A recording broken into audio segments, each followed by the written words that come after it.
Hello, children. Today we're going on a fascinating journey through the Torah portion of Behaalotecha, which continues the journey of the Jews in the desert. The portion opens with God's command, explaining to Aaron how to light the holy menorah in the tabernacle. The menorah was made of pure gold from a single piece, that is, one whole piece of gold that was carved and shaped in a special way.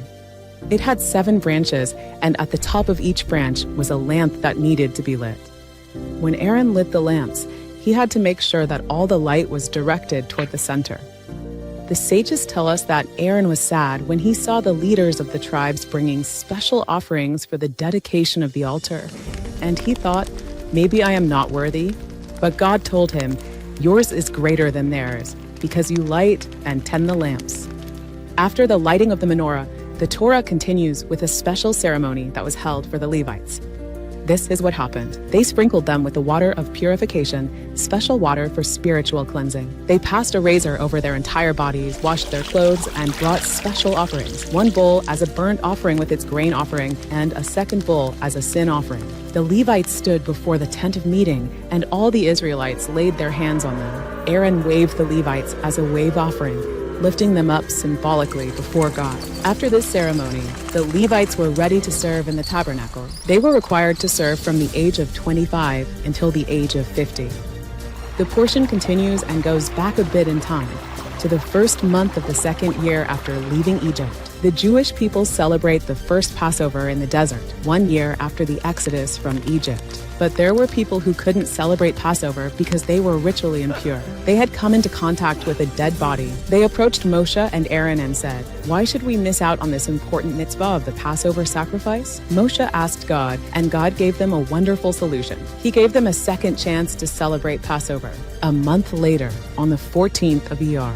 This teaches us something wonderful. God always gives us a second chance. If we missed something important or made a mistake, it's never too late to fix it. On the 20th day of the 2nd month in the 2nd year after leaving Egypt, something big happened. The cloud lifted from above the tabernacle. That was the sign that the great journey to the land of Israel was beginning. The Levites took apart the tabernacle, and the tribes began to travel in the special order that God had set. Before they set out on the journey, Moshe turned to his father-in-law Hobab, who was actually Yitro, and asked him to join them on the journey to the land of Israel. Moshe said to him, come with us, and it will be good for you. At first, Yitro refused because he wanted to return to his own land, but according to the Midrash, in the end he agreed and joined the journey. After they set out on the journey, problems began. Certain people started to complain. The Torah calls them the complainers, people who are always looking for reasons to complain. They didn't say exactly what they were complaining about, but they made others feel bad and dissatisfied. God was angry about these complaints, and a fire broke out at the edge of the camp. People panicked and cried out to Moshe for help, and Moshe prayed to God, and the fire died down. But the problems didn't end there. Another group, which the Torah calls the Asafsut, were the mixed multitude, people from Egypt who joined the Jewish nation when they left. They started complaining about the food. Who will give us meat to eat? We remember the fish we ate for free in Egypt.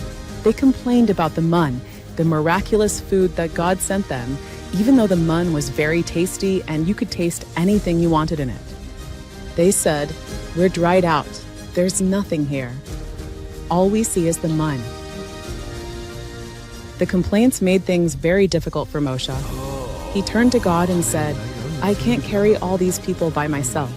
It's too much of a load for me. God helped Moshe in 2 ways.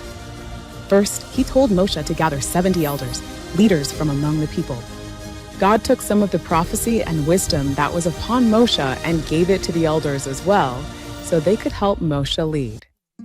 Second, regarding the meat that the people wanted, God said that he would give the people a lot of meat, not for 1 day, not for 2 days, not for 5 days, not even for 10 or 20 days, but for a whole month, until it would come out of their noses and they would be sick of it.